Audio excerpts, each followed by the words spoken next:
Okay, so we've got rich kids, private islands, forbidden love, and way too many secrets. Prime Video's We Were Liars just dropped this June, and let me tell you, this is not your average teen drama.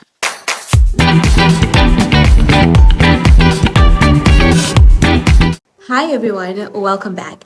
Today we're diving into We Were Liars, based on E. Lockhart's best-selling young adult novel. If you love messy family drama, unreliable narrators, and plot twists that punch you in the gut, this one's for you. The story follows the Sinclair family, wealthy, polished, dripping in old money perfection. Every summer, they escape to their private island. Cadence Sinclair, our narrator, starts piecing together the lies and betrayals hiding beneath the surface, all while navigating her first love with Gat, an outsider who shakes up everything the Sinclairs stand for. It's dreamy, dark, and trust me, it gets so heavy. Cadence Sinclair is our fragile, poetic, and unreliable narrator. Gat Patel is the Indian American outsider, constantly reminding us of the class and racial divides.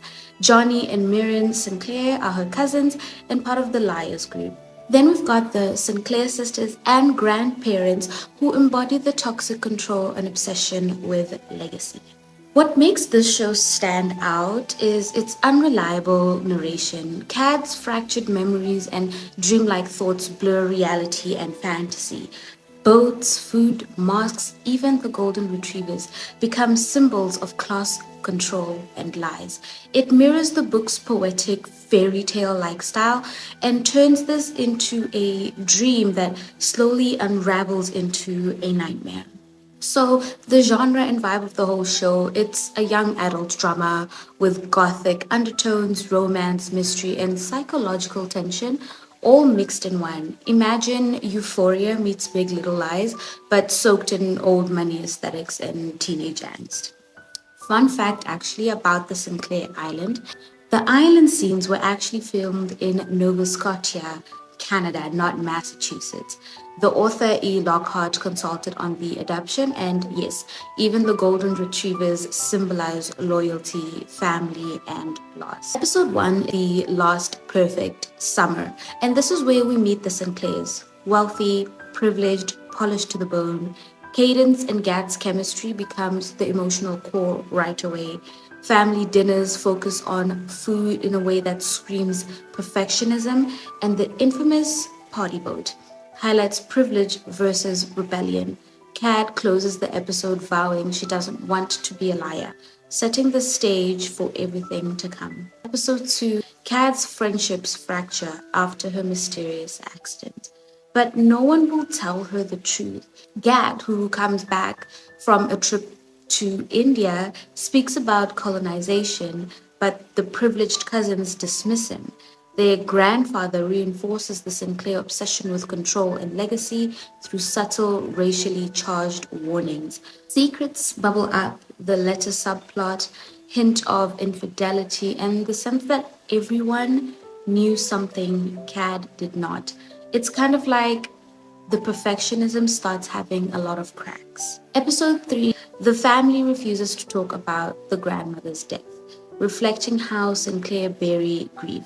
Gad shares painful memories of his dad who also passed away, contrasting sharply with Sinclair privilege. Then we also get to see a dog training scene, which is put in place to reinforce class differences, while Cad's fragment memories start to return, hinting something terrible happened that summer. Episode 4, Cad dyes her hair and is immediately told dark hair equals damaged goods, a cruel reminder of how much this family equates perfectionism with worth. Not just that, but also it embodies this whole thing of like, if you're a Sinclair, you must be white, you must be blonde, you've got to have blue eyes. That's kind of like the perfectionism they're going for, basically like the Aryan race. And now that Kat has gone to dye her hair brown, she's now a brunette, she's no longer a blonde. She's looked at as kind of like a sore thumb, like she sticks out in the whole entire family now because she's the only one with dark hair. In the show, you also see that Johnny Sinclair, one of the cousins, He's just a very, very angry child, and it's not properly explained. In this episode, Johnny's anger issues erupts even more, while sibling rivalries fester. Bess Sinclair embodies manipulation, showing how these toxic family traits keep cycling.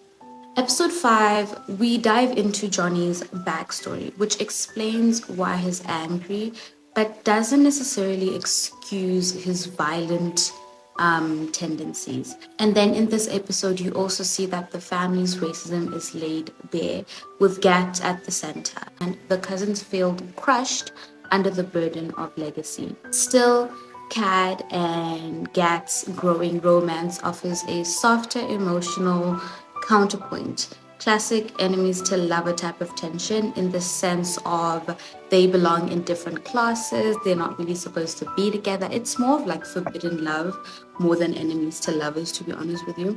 But I think it's just because Gat's at that age where he's finally understanding colonialism, and as a brown person, as an immigrant, he's seeing how families like the Sinclairs have actually damaged the world.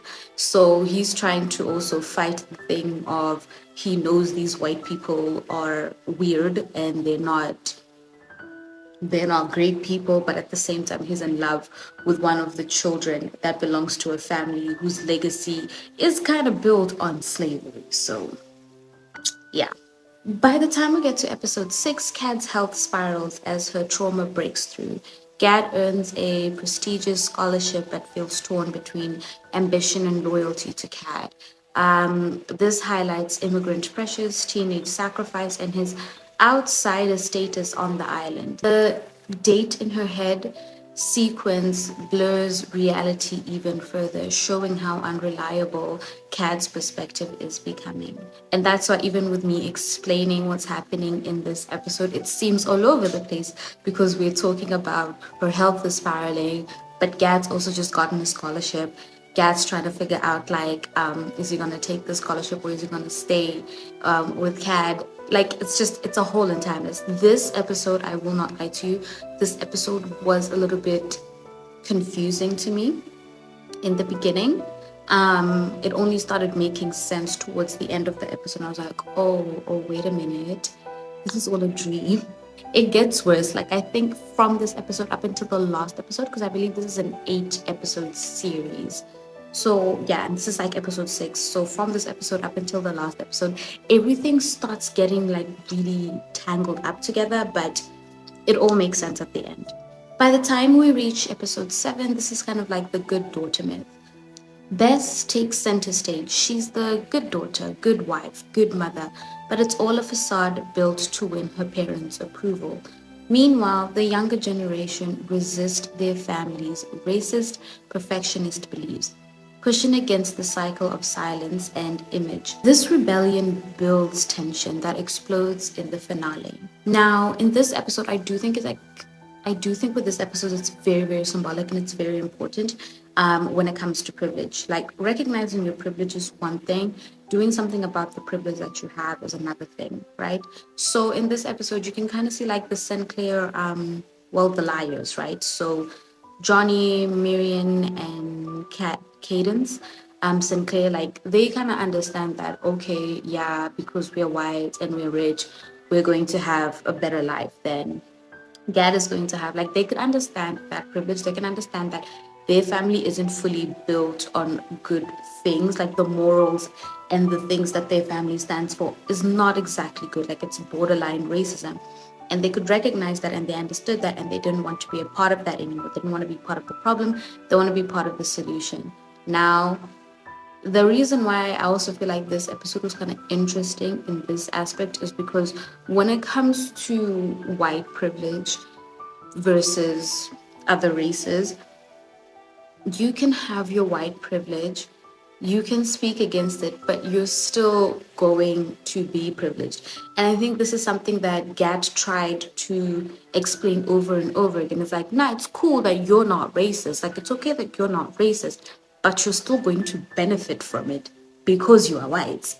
And he's not saying it in the sense of trying to make them feel guilty or make them feel bad, but it's kind of that thing of like, just like be aware of it. Like, it's great that you understand that you're privileged and you have money and that you're white, but understand that there's privilege that come with it. Even if you want to be like, no, but I don't stand with these morals, I don't stand with racism, it's all good and well, but just recognize the fact that it does not matter. You are still privileged, and on top of that, you have a very powerful name. So again, it's just feeding more into the whole class division between GAT and also the Sinclairs. Episode 8 is heavy. I'm not going to go into it because I don't want to spoil it. For those who want to watch it, I don't want to ruin it for you. But a lot is going to happen in episode 8.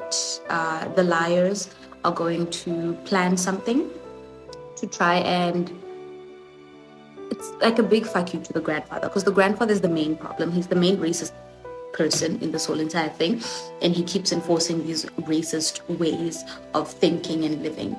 And he's also one of the main reasons that this family is so toxic, because he keeps pushing this toxic narrative of perfectionism and rivalry that isn't healthy. You know, like he's intentionally breaking up his daughter's relationship with each other just because he thinks only one of them can survive. It's so weird. Like it's just weird. But yeah, I'm not gonna ruin it. All I'm gonna say is in this episode, the liars are gonna plan something to try and like make it like a big fuck you to the grandfather.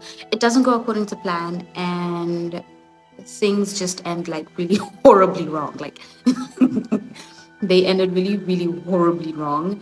And I really do like the fact that they captured this scene with so much raw emotion and intention.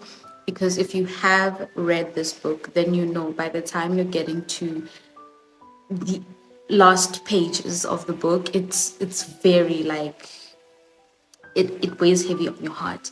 I cannot find myself to rewatch the series again because I was just like, that's a little too much. Like it's a heavy show, but yeah, it's a very painful ending. I can't even call it sad. Like there's sad endings, and then there is whatever the fuck this was. This was not a sad ending. This was not tragic. This was straight up terrorism. That is what it was, because I'm at a loss for words. And also, at the time that we get to this episode, Cadence's repressed trauma resurfaces, which ends up explaining why no one would tell her the truth as to what happened the previous summer. Themes of lie, perfection, and toxic wealth all climax here in a gut twist that lingers longer after the credits. My final thoughts on We Were Liars: it's definitely binge-worthy. It's beautifully shot and layered with meaning. The acting sells the unreliable narration, and the themes of wealth, privilege, and trauma land hard. Most importantly, as you already know if you have been following this whole entire series with me, is I am a sucker for the finer detail, the small little things. They could have used any dogs, but they used a golden retriever to symbolize control and power over basically, and having dominion over something that is less than. And the reason for that is because most people who own dogs or know of dogs, golden retrievers are known to be the most loyal breed of dogs you will ever have. And also they're quite dependent on their human. So it also creates that power imbalance again that the Sinclairs are trying to push. And also when it comes to golden retrievers, they're quite easy to control. I'm so sorry to say, but they're quite easy to manipulate. I'm not saying that they're dumb, but I think they just give in too quickly and too easily. The show got like really good ratings. Me personally, just because I really don't like endings like that, I'm giving it a 7.5. It's an amazing show. Like a 7.5 is high as hell for me, but it's a great show. It's just, it's too much. Like, yo guys, emotionally, I feel very, very drained. Like, even when I think about the show, I feel very, very drained. It was very intense. I don't know why I decided to do two sad shows following each other, but it's just how things played out. It's a really, really good show, and if you want surface level teen drama, this might not be it. But if you love layered storytelling with a haunting twist, it's absolutely worth your time. And if you don't really watch TV, I would say definitely give the book a read. It's not that far from what the show is. Like, I think they adapted it like very, very well, in my opinion, because most times people don't adapt books properly, but they adapted this one pretty well. And in all honesty, I think more books should not be turned into movies. I think if it's series, then it's fine, because then you have the space to actually pay attention to the finer details that made the book that popular. So I think that they embodied the book pretty well, and they worked, like, they did a good job with it. I'm not mad at it. But yeah, if you don't want to watch the show, definitely read the book. You will love it if you're a book reader. Even if you're not a book reader and you're just trying to find like a book that you can maybe start reading, I would say give We Were Liars a chance.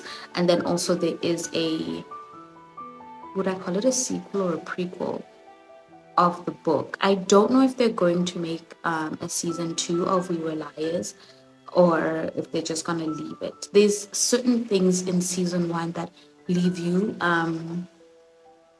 like it's like a cliffhanger, because it's not being fully explained. And I don't know if they did that intentionally to get us, the viewers, to kind of like research about the show a little bit more and even read both of the books that are out, or if it's them setting the stage for season 2.